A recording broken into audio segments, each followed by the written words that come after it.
love this movie, and I love the guy we're going to bring out to talk to us right now. I'm going to read off some of his credits because they are so damn impressive. He's the director of The Call of the Wild, Lilo and Stitch, Cruise, How to Train Your Dragon, of course, but he's also the writer of Mulan, Aladdin, Beauty and the Beast, and The Lion King. Please welcome Chris Sam.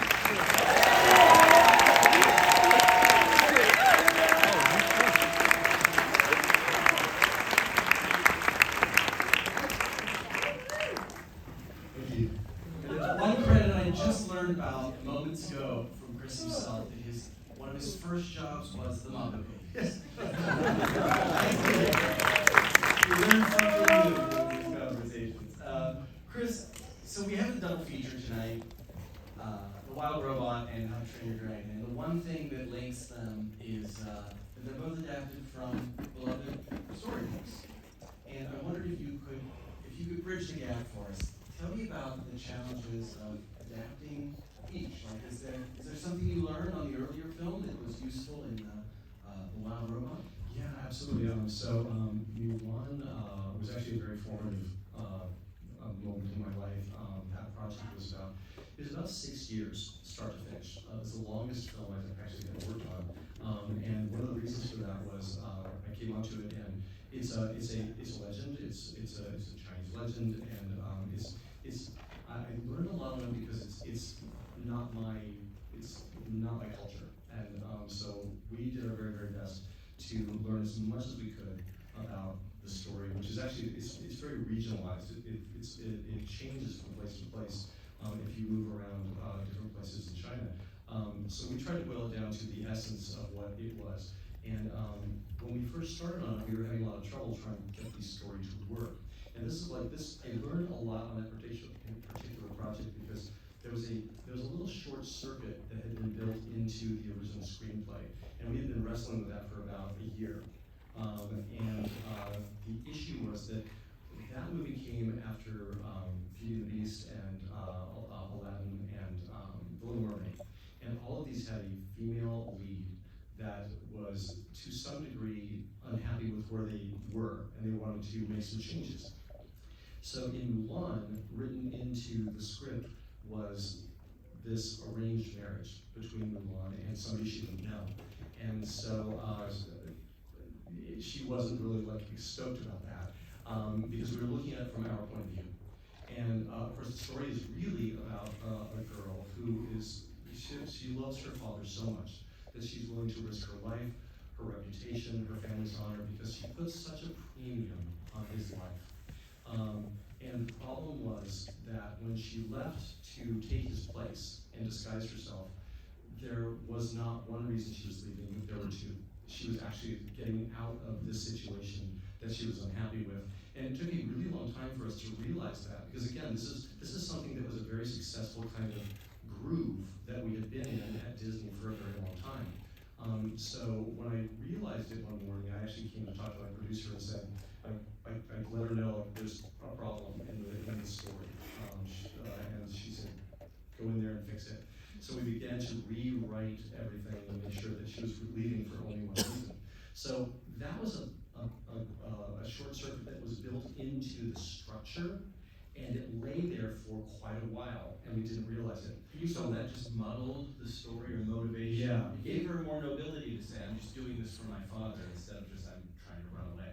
Yeah, absolutely. And it was a hard thing to swallow because it meant that she had to be okay with the idea of an arranged marriage. And again, culturally for us, that was just, it didn't feel right. But what we reconciled it by saying she's going to go to the matchmaker and she's going to try her best. It doesn't mean she's good at it, so she messes it all up. So it's still fun and it still ends in a way that's entertaining. And again, she's not really cut out for this whole thing, but she tried really hard. And it meant that she was being very devoted and very true to everything that she believed in. So when she left for one reason, and suddenly the story started working. So when I landed on How to Train Your Dragon, that had been in production for a year or so, and there was something that wasn't working, and the studio wasn't sure what it was, and they asked me to come on and take over directing on it. And I got the DVD of the story reel, and I looked at the original book, and because of my experience on Mulan, I immediately saw the which is there's a contradiction in the book. Vikings are fighting with dragons, but they're also collecting dragons' eggs and hatching them and raising them. So that's two different things happening, and you gotta have just one. So of course, I called Dean, who we worked very successfully together on Mulan, and on Lilo and Stitch, and I said, are you busy? And he said, no, I'm free. And I said, like, come over and work on this movie with me. So he arrived and we started restructuring the film. And one of the first things we did was we got rid of all the egg collecting and stuff and made it one thing, which is they are at war with dragons. And another holdover from the original version and from the book is that there's Toothless in the book, if you've read it, is very different than the Toothless on screen.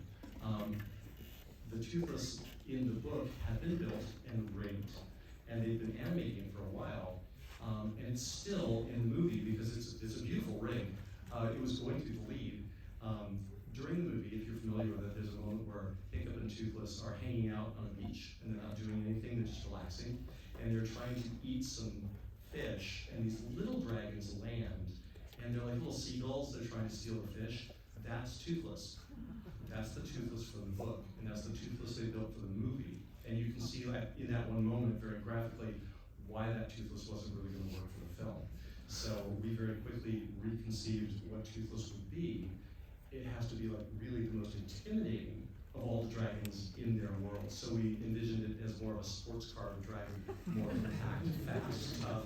And one of the last things we decided is that because it flies only at night, it should be black. So it's like a stealth fighter. And we actually, when we told the head of lighting that we like our idea is like, get this, he's gonna be black. He just stared at us and we realized that there was a problem.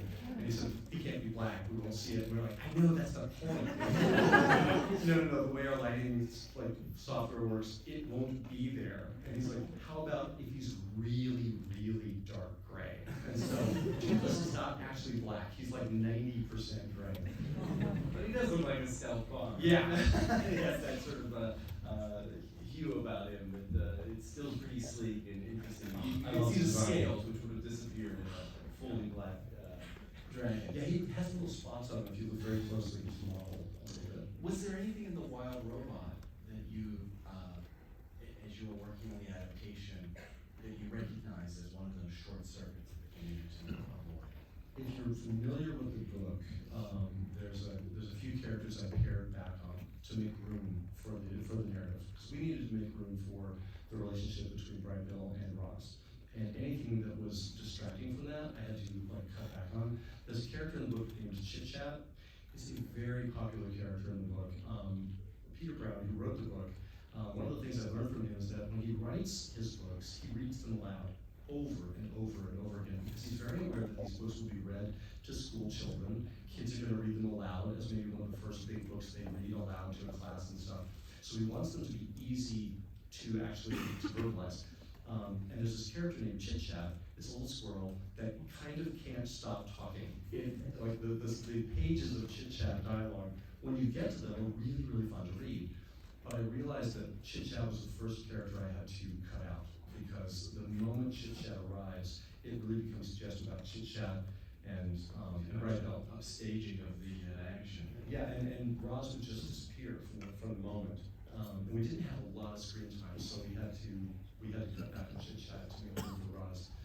So it's among the characters I pushed aside. Just I had to. You said something interesting to me when we were talking earlier, and I wonder if you could share it with our audience tonight.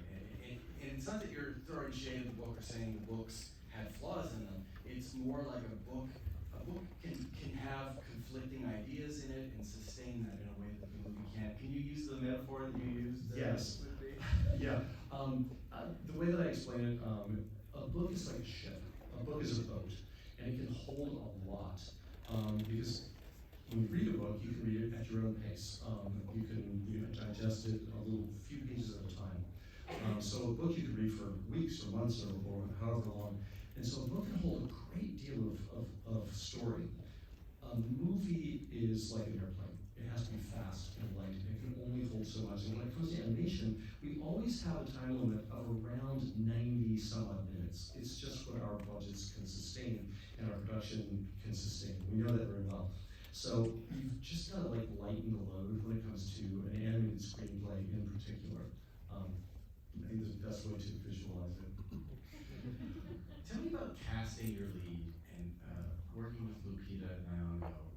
wonderful as Roz, but she really gives a transformative performance because the way Roz starts out when she's essentially mint in the box is very different from where she ends up. Tell me about the change in her performance as it evolves, as the character evolves.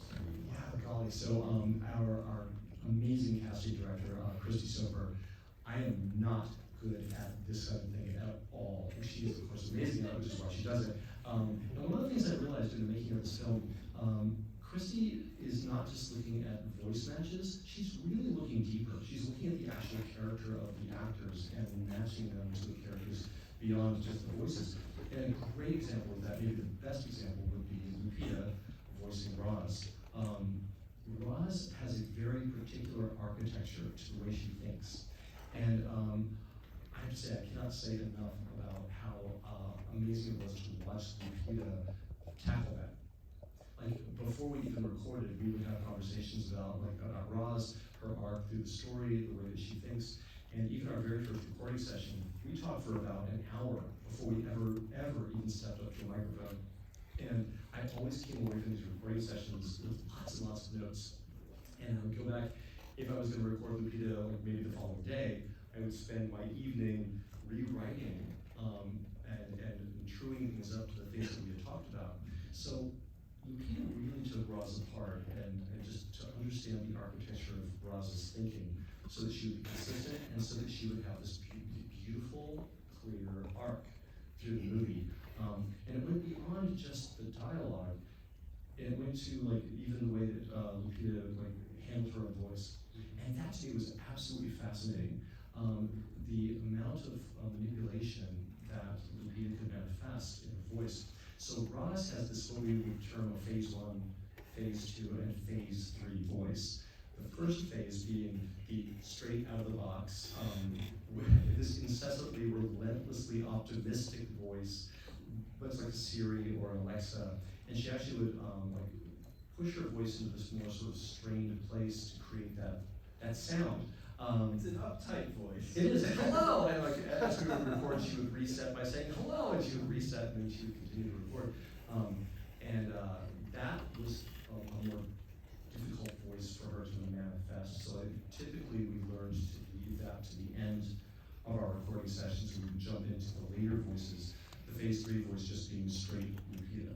And when she's in her phase 3, she's using contractions and things that she didn't do in the very beginning. So I have to say, and the thing is, that was the thing that was so cool. The way Lupita approached it is the way that I think Roz would approach something. So the match of the beautiful pairing of Lupita with that character, really, I gained so much appreciation beyond what I already had for our amazing casting director and just the sublime way she matched these characters up. I think this is one of the things that I connected with personally so much with this movie is as a dad myself, as a father. I remember being mint in the box and having a new baby and being like, hello! I'm going to be a perfect dad. And then not long after that, you're like she is in phase 3. You're hanging on by your fingernails. Yeah, right. And moss is growing on you. Tell me about this as an allegory for parenthood. She's obviously not Bright Bill's natural mother. The parents die tragically in an accident, but it is nonetheless, it's proof that you don't have to have a biological connection to be a parent. That life is full of those stories. But tell me about Roz as a mother figure. I loved all these things that Peter Brown wrote into his original book that were just so incredible. And the more we worked on the movie, the more I gained an appreciation for all these things that he wove into the story. I love that he has Pigtail in there, who is not sentimental about the whole thing at all, because she has 3 families a year. She's just, the magic wore off a long time ago. And I love that we have her in there along with Roz. So we have both of these viewpoints where Roz is uptight and nervous and very precious about this little gosling. And at first doesn't even want to do it. I love that she's just like, I can't do it, and she just literally turns and walks away. And then Pigtail, quite by accident, says the magic word, which is task, because Roz knows all about getting a task. So once Roz is locked in, she's obligated to figure all these things out. So we have that wonderful duality between them, which was it was a great thing to have going on in the story, so that we never had to be too precious about it, and we could treat it with like humor. You know, frankly, there's a lot of death. There's a lot of death in the movie, and it needs to be there because we wouldn't have consequence, and the film wouldn't work. The story wouldn't work. And that's nature. Yeah, exactly. And I love that Fink is there as the spokesperson really for the whole island. He's there to just, you know, he lets Roz know like what the deal is with the programming of the animals on the island. Fink is like where after you become a parent, is like your single friend who's like, you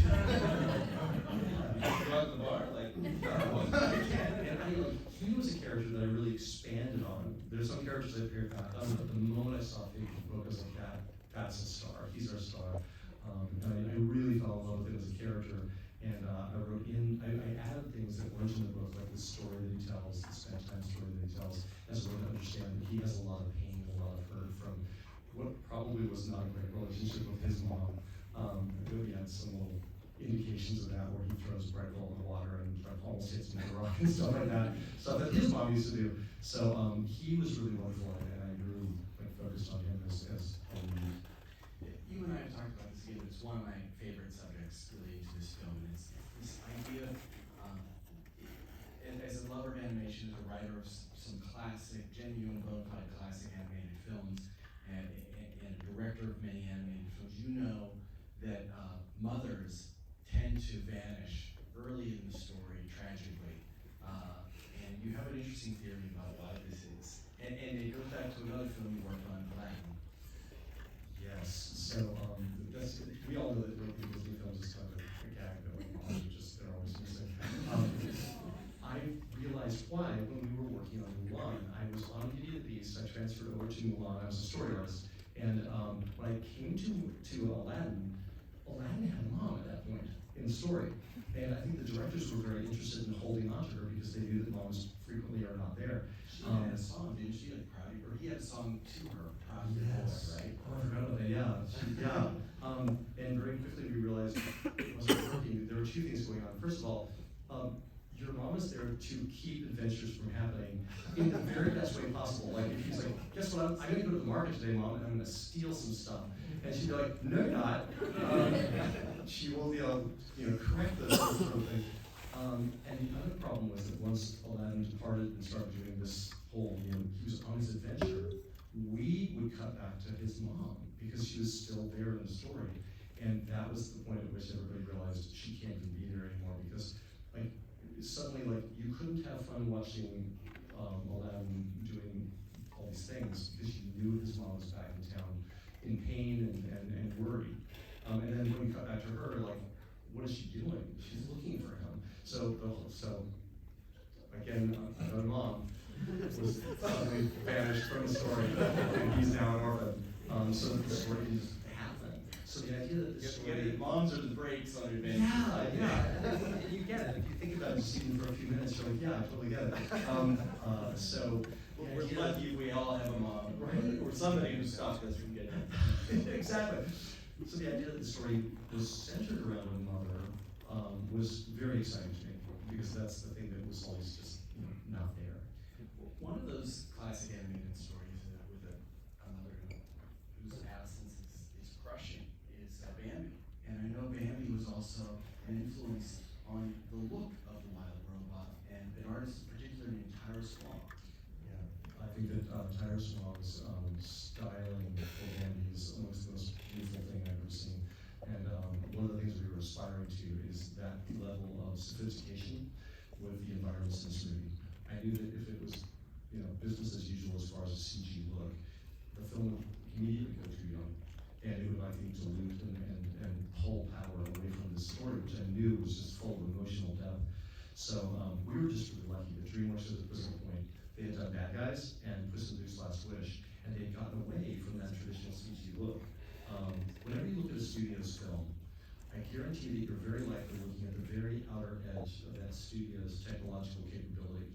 So when you look at Puss in Boots, that's where the art form was at DreamWorks. And so could we push further than that?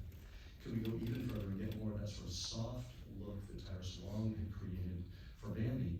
So they began to leverage off of that technology and create this kind of thing that you saw here. There's these moments where Fink is snuggling into that little bed. I don't know if you noticed, but there are little dots of color that are just floating in the air. Because this really is like an impressionistic painting. And so these brushstrokes that create these grass and rocks and trees, they have gaps in them, just like you would if you did a painting. And that's because we were able to paint these environments dimensionally. Usually we have to build the structures. We have grids and structures that we then cover with textures. In this case, we didn't even need those. I went to a demonstration. One of our artists, Baptiste, sat at a Cintiq, and he just started painting. And on the screen, all these brush strokes were appearing, but then he turned it and he kept painting. And he turned it again and he kept painting. And he created a whole tree with just paint. And there was never any structure underneath it. And because these paintings were dimensional, we could light them, and we could push a camera through them and move characters through them. And the only thing that we had to attend to was the coarseness of the brushstrokes. So the characters have 3 levels of brushstrokes because they have painted surfaces. So if you'll notice, with Fink, when you get really close to him, if it's a traditional CG character, you would see every single hair on his tail, every single hair on his chest. But he doesn't have that. He just has these brush strokes, so his fur looks more matted. So these brush strokes allow these characters to wed with the environments. And the coarseness of the brush strokes determines if they're background, midground, or foreground. Background characters have more coarse brush strokes. The exception to that is Roz. When she first comes out of the box, she's the one and only CG element because we don't want her to fit in. We want her to look like she doesn't belong there. So she has a traditional CG surface. And we have 30 different Rozes, and we start trading her out almost immediately because we start replacing that CG surface with brush strokes. And by the middle of the film, by midpoint, she's 100% paint. And then at the end of the film, when Universal Dynamics shows up, once again, Vantra, she's back to that CG surface. So again, she doesn't really belong there. We really want, and it's part of the story that Peter wrote, is that over time, she begins to actually look like she is a denizen, a citizen of the island. What do you think is the emotional connection that we have to that painterly look? Because you're right, we have the technology now to create animals that could be photorealistic, and I believe you did that in New Holland 1 with the dog. But that obviously is a live action film. But what is the emotional difference between making those instead of individual hairs, brush strokes? What do you think it is in our psyche that makes a change? I'm not sure. I think I share this with everybody else. When you look at a cartoon or a painting or an illustration, there's just a different part of your brain that you're using. It's hard for me to really figure it out, but in getting to this more painted look, the weird thing that I didn't expect, one of our artists, our development artists, is named Daniel Coucon. He was remote. I only met him after the movie was done. He was in France, and he was doing these very impressionistic paintings, and he could do them very, very quickly. We would give him an assignment to explore a moment in the film, and within days we would get 10, 15 paintings back, and they were so loose and effortless. And I started pointing at those and saying, can our film look exactly like one of his paintings? And so they were very impressionistic. And I knew that we'd gotten there when one day I was sitting in a meeting called Color Dailies. And in this meeting, you look at everything. You look at exploratory paintings, you look at character designs, you talk about colors, shapes, everything. And I was looking at what I thought was a development painting for a part of the film, and then it started to move when somebody pushed a button, and I realized, oh my gosh, that's our movie. And it was so impressionistic and soft. There was actually a moment of panic because I thought, have we gone too far? Is this too much? But as soon as I saw characters, placed in it, I felt the opposite. I felt like maybe we had something groundbreaking on our hands. But the thing that I didn't expect is that, think about the characters. Characters that are in a traditional CG film where you can see every little hair. Those characters look like they just came out of a salon. And even though they have a photoreal sort of thing going on, there's also something that's a little bit like cartoonish, because a fox wouldn't look like that in the wild. So there's a thing that's fighting the believability in a way. And I love, nothing against those films and those looks. I mean, we worked on those for a long time, and I love them. But in this particular case, the thing that happened, because he has these matted fur looks, the overall impression is that he's more real.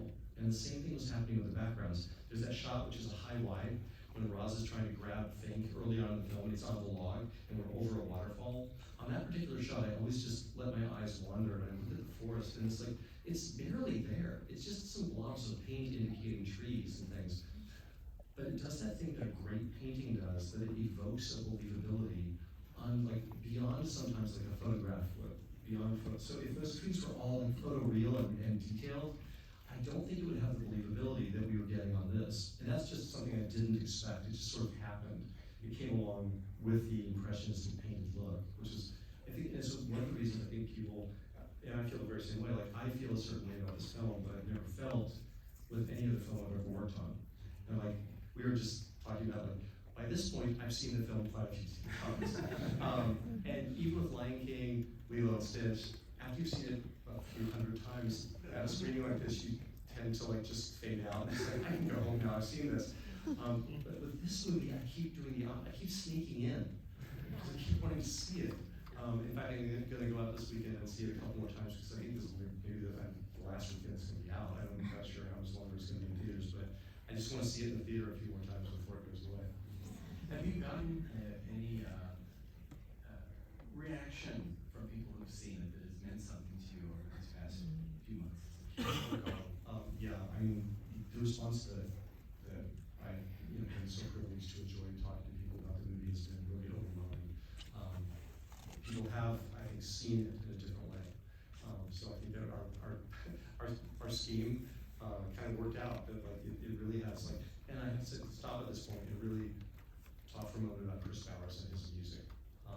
So much of this film is built on a platform, a model, a structure that I build houses for music in all of my films, and none more so than this. The first time I really had it going on, Dean and I had the Forbidden Friendship sequence in How to Train Your Dragon, and that's the whole an ode to Black Stallion, where Jacob and Toothless are alone and just have to work things out, and there's no dialogue, and music becomes the voice of the film.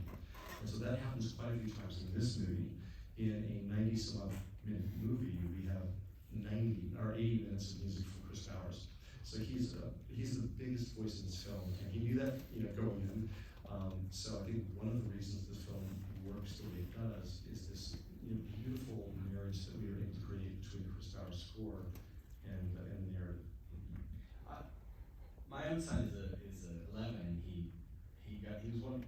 Universal told me he was the first child to see this movie. He's worn that like a little badge of honor ever since.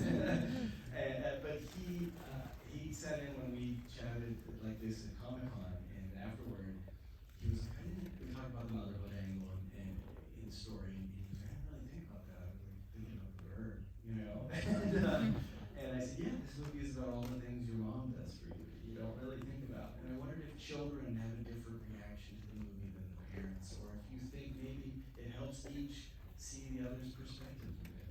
I think so, definitely. I think that we never try to target anyone, when we're writing and making these films. I think we're mostly making them to make ourselves happy, because I think there's enough kid in us that I think that's going to come through. And I knew that by nature of the book, that there were many kid-friendly things going on, with the animals and such. So I was really focused on Roz's story and all these more heavy things that were going on. But it's been really fun talking to everyone afterwards, because absolutely kids see it from a different perspective. And the only place I got in trouble, I was in San Francisco, and a kid in the audience raised his hand. He was familiar with the book, and he said, "So where's Chit Chat?" And I gave him my explanation, which I've given successfully many times. I said, well, I explained why he shut down the narrative and stuff, and done. And then the next kid raised his hand and said, "So where's Chit Chat?" And I was like, I'm not getting out of here alive. If I'm left to the children, they were not going to accept my explanation. Well, maybe someday. Justice for Chit Chat. Chris, thank you so much for being here with us. Let's hear for Chris Sanders.